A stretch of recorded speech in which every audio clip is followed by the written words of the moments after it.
Sector, IT sector ಬೆಂಗಳೂರಿಗೆ ಬಹಳ ಪ್ರಮುಖವಾಗಿರುವಂತದ್ದು.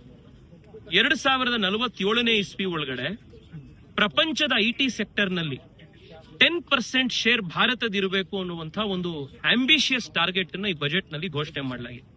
ಈಗಾಗಲೇ ಐಟಿ ಸರ್ವಿಸಸ್ ಸೆಕ್ಟರ್ ನಲ್ಲಿ ದೇಶದ ಸಿಂಹ ಪಾಲು ಬೆಂಗಳೂರದಿದೆ.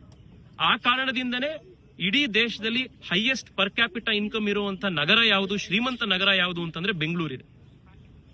ಇನ್ನು ಇಕನಾಮಿಕ್ ಸರ್ವೆಯಲ್ಲಿ ಮೊನ್ನೆ ತಿಳಿಸಿದ್ರು 2035 ಇಸ್ವಿಯವರೆಗೆ ಇಡೀ ಪ್ರಪಂಚದಲ್ಲಿ ಅತಿ ವೇಗವಾಗಿ ಬೆಳೀತಾ ಇರುವಂತಹ ನಗರ ಅಂತಂದ್ರೆ ಬೆಂಗಳೂರು ಅಂತ.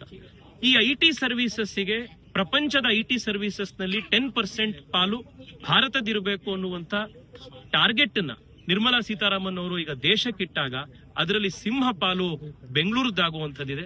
ಇನ್ನೂ ಲಕ್ಷಾಂತರ ಉದ್ಯೋಗಗಳು ಬೆಂಗಳೂರಿನಲ್ಲಿ ಸೃಷ್ಟಿಯಾಗುವಂತದ್ದಿದೆ. ಜನಕ್ಕೆ ಇದರಲ್ಲಿ ಸಾಕಷ್ಟು ಶ್ರೀಮಂತಿಕೆ ನಮ್ಮ ಬೆಂಗಳೂರಿನಲ್ಲಿ ಈ ಭಾಗದಲ್ಲಿ ಬರುವಂತದ್ದಿದೆ.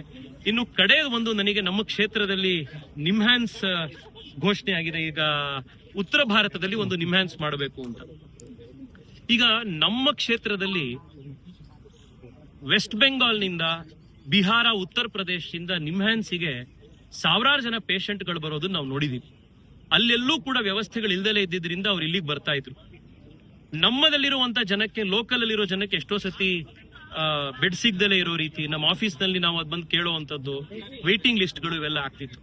ಈಗ ಉತ್ತರ ಭಾರತದಲ್ಲಿ ಒಂದು ನಿಮ್ಹಾನ್ಸ್ ಶಿಫ್ಟ್ ಆಯಿತು ಅಂತಂದ್ರೆ ನಮ್ಮ ಕರ್ನಾಟಕದಲ್ಲಿರುವಂತ ನಿಮ್ಹಾನ್ಸ್ ನಲ್ಲಿ ಸ್ಥಳೀಯರಿಗೆ ಮತ್ತಷ್ಟು ವಿಶೇಷವಾಗಿ ಅವಕಾಶ ಆಗುವಂತದ್ದು ಸಾಧ್ಯ ಆಗುತ್ತೆ.